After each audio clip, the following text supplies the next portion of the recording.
if it's okay with you, I just want to Please. talk about some wins that Highline had. Yeah, please, And other please. people can talk about wins.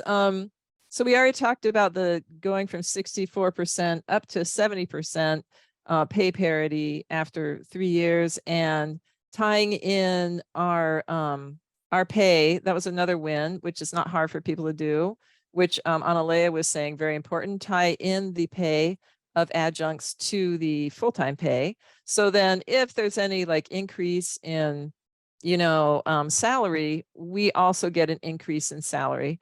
And then that's not the end of it. We want to, the next bargaining session, we want to go farther and have like our years of experience also, so we can like keep getting more pay as we go, not just at the entry level, tenure track placement level, which it is right now. Another thing that we got was for our office hours. Our office hours were required and we had the same number as full-time, but now we got it tied into the percentage. So if we don't get 80%, then we're not doing the full office hour. And so we're doing, by appointment. Now, maybe other schools do by appointment, but we didn't have that. So now we have that tied to our required office hours. Now it's by appointment instead of like you need to sit at your desk a certain amount of time. And then another thing I wanted to say is at Highline, we had no personal leave. Adjuncts had no personal leave. Full-time had 1 day only.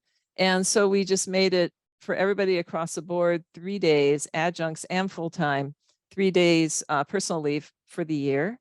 And another thing, we really made some changes on formal evaluations for observations. So we made it more structured. After the first year of teaching, we are evaluated every 3 years. If you work for 10 years at the school, then you're evaluated every 5 years. And that came from, a conversation that someone had with me, like, hey, we worked here so long, like, let's have it be, every 5 years. And they agreed to it. We also have something called affiliate status, which isn't really any big thing, but we kind of put seniority into it now so that class choice, if you become an affiliate and you have to work at Highline for 3 years to be an affiliate, you have to apply for it. Now we built seniority into it. We kind of like snuck it into it. Okay, we have no seniority at Highline. It's just up to departments. There's no priority hiring, nothing like that, which other schools have.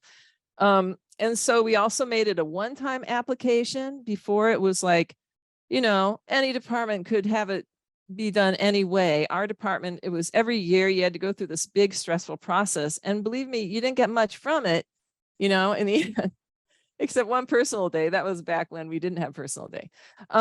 One-time application, all departments are going to do it all the same way now. And then it's also supposed to be a 3-quarter contract, an actual 3-quarter contract now, which is really important. In addition to that, we have a new thing called, quarterly. We're supposed to have multi-quarter contracts happening soon, even for people who haven't worked for 3 years at Highline. If you've just worked for 1 year, then you should get a multi-quarter contract. So those are our wins, and I might have forgotten some other wins there, but those are the main ones. And I was wondering, Analea, what were your wins? I was ferociously typing in the chat. So the big things, and they're in the Dropbox too, and feel free to reach out to me at one of the chats. I put my personal email.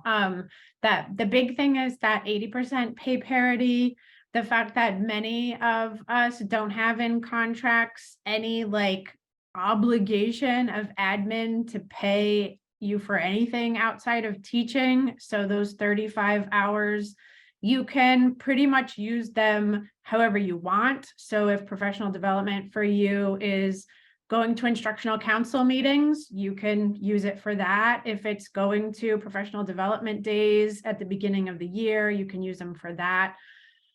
We had the language updated so that 35 is not the max, it's the floor.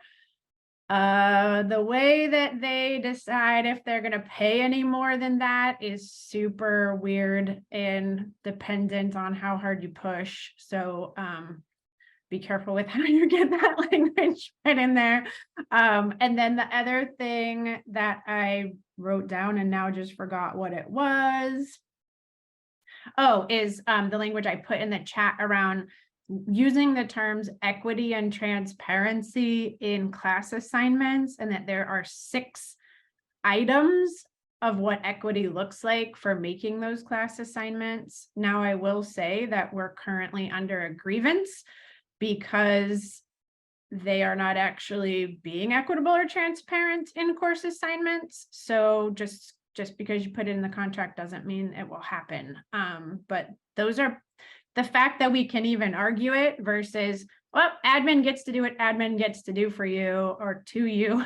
Too bad. At least now we have language where we're saying like, well, we're going to grieve you and we're going to see how far we can get with this, because we put language where we all agreed, admin and faculty, we agreed during the negotiations, no ghosting, right? Like, and you're now ghosting people. So we're going to call you out and we'll see how far we can get with that. I know I want to be mindful of the time. I just want to say there was a couple of things that we had wins on. One, they were offering professional development opportunities that weren't open to adjuncts, and we basically put an end to that immediately, that they can't offer professional development and not offer it to adjuncts. They also had a policy that if you participated in professional development, it was a $100 stipend, which was fine if it was 2 hours, but it was not fine if it was 10 hours. And I went in, I was in a meeting and told them this is the hill that we were going to die on, that the adjuncts were going to protest, and that we were just, that was it. And they came back and raised it to $240. So now professional development is $240. And the last thing that we got a recent win on about a year and a half ago was that we said that there's certain positions on campus that are adjunct critical. For example, the person who manages healthcare benefits for adjuncts now have to be on that hiring committee, and we get paid for it. So if there are identifiable positions that are adjunct, that are specifically have huge responsibility over adjuncts, that an adjunct gets to be on that hiring team, and the adjunct gets a stipend for serving on it. And that was another win. So thanks.